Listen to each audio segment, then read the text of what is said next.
Hello, welcome to Texture Math. आज के session में हम DB2SQL का एक और मेथड कवर करेंगे जो है राइट।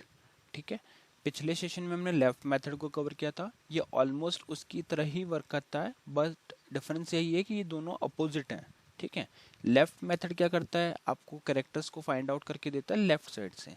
वहीं अगर हम राइट मेथड की बात करें तो वो भी कैरेक्टर्स को फैच आउट करेगा, आपको प्रोवाइड करेगा, but from right hand side. ठीक है, तो दोनों में डिफरेंस यही है। आपको नेम से ही क्लियर हो जाएगा कि लेफ्ट मेथड क्या करेगा और राइट मेथड क्या करेगा।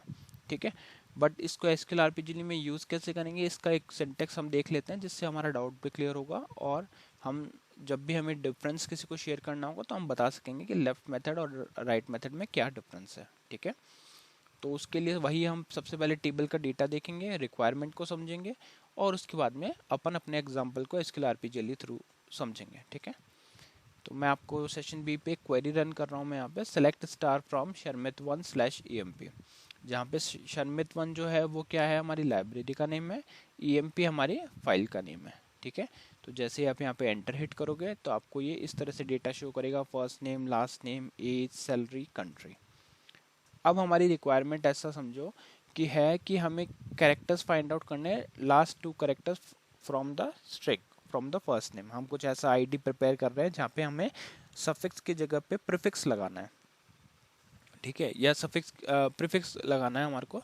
और प्रीफिक्स हम क्या रखेंगे, हम रखेंगे last 2 characters from the name. ठीक है, तो उस केस में आप क्या करोगे, यहाँ पे राइट मेथड का यूज कर सकते हो। जैसे लेफ्ट मेथड ने क्या किया था, लेफ्ट मेथड ने यहाँ से लेफ्ट हैंड साइड से जितने भी आप कैरेक्टर्स पिक करना चाहते थे वो अपन पास कर सकते थे। सेम वही रहेगा, बस यहाँ पे फंक्शन का नेम हो जाएगा राइट, और वो राइट साइड से जो भी कैरेक्टर्स आपको पिक करने हैं वो यहाँ से लेके आएगा। ठीक है, तो इसको देखते हैं एसक्यूएल आरपीजी में कैसे यूज कर रहे हैं। तो उसके लिए मैं यहाँ पे ऑप्शन 2 ले रहा हूँ। अब इस जगह पे हमने क्या किया, हमने राइट मेथड का यूज़ कर रहे हैं, तो यहाँ पे कांस्टेंट डिक्लेरेशन हुआ। कांस्टेंट में हमने डाला एसक्यूएल स्टेट अंडरस्कोर वैलिड। सबसे पहले कांस्टेंट डिक्लेयर कर दिया 5 टाइम्स 0। इसको हम यूज़ करेंगे क्वेरी वेरिफिकेशन के लिए। फिर हमने एक वेरिएबल बनाया रिजल्ट नेम से, तो जो भी आउटपुट उसमें हमारे पास आएगा उसको हम प्रिंट करेंगे, है ना। क्वेरी से जो आउटपुट आएगा उसको रिजल्ट में स्टोर करेंगे और फिर रिजल्ट को प्रिंट करेंगे। फिर हमने सेट किया कमिटमेंट कंट्रोल स्टार नन पे। रीड मोड के लिए ये मैंडेटरी नहीं है, आप चाहो तो इसको स्किप कर सकते हो, बट मैं यही रिकमेंड करूंगा कि इसको आप हर प्रोग्राम में ही रखें स्किल के, जिससे कभी अगर आप मॉडिफिकेशन भी करते हैं तो आपको प्रॉब्लम नहीं आएगी। फिर है हमारे पास DB2 फंक्शन, यहाँ पे हम यूज़ कर रहे हैं। तो मेन क्वेरी कैसे यूज़ कर रहे हैं, आपको सिंपल लिखना है सेलेक्ट राइट। पहले हम लेफ्ट लिख रहे थे, इस जगह पर राइट हो जाएगा। फर्स्ट नेम 3, इसको 3 की जगह हम 2 कर देते हैं, 2 करेक्टर्स इनटू रिजल्ट। ठीक है, तो यहाँ से जो भी वैल्यू रिटर्न होकर आएगी वो रिजल्ट में स्टोर होगी फ्रॉम शर्मित1/emp। ठीक है, तो शर्मित1 क्या है, हमारा लाइब्रेरी का नेम है, emp क्या है, हमारा टेबल का नेम है।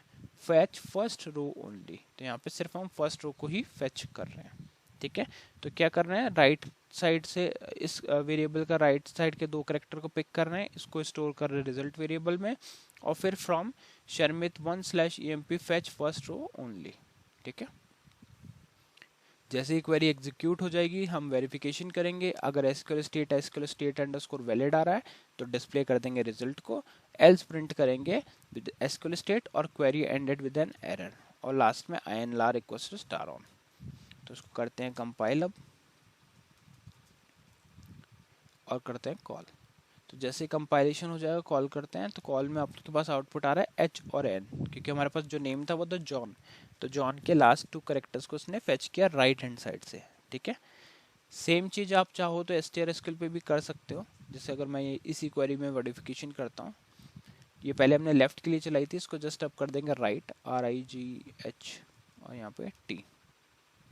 ठीक है, राइट के लिए हमने इसको चला दिया। अब आप जैसे ही इस पे एंटर हिट करोगे तो ये राइट हैंड साइड से 3 करेक्टर्स को पिक करके ला रहा है, क्योंकि यहाँ पे हमने आर्ग्यूमेंट में 3 दिया हुआ है। ठीक है, तो ये चीज़ भी आप चाहो तो सबस्ट्रिंग से भी कर सकते हो, दोनों ऑप्शन अवेलेबल है आपके पास। आप सबस्ट्रिंग मेथड यूज़ कर सकते हो, क्योंकि सबस्ट्रिंग में आप स्पेसिफिक पोजीशन दे सकते हो कि किस पोजीशन से आपको फेच करना है। और अगर आप चाहो तो राइट हैंड साइड से, अगर आपको राइट हैंड साइड से कुछ डेटा पिक करना है तो आप राइट मेथड का यूज़ कर लेना, और अगर आपको लेफ्ट साइड से मेथड डेटा फेच करना है तो आप लेफ्ट मेथड का यूज़ कर सकते हो। ठीक है, तो ये था डिफरेंस लेफ्ट और राइट मेथड के लिए। इस सेशन के लिए इतना ही था, नेक्स्ट सेशन में बाकी टॉपिक डिस्कस करेंगे। So thank you for watching texture math.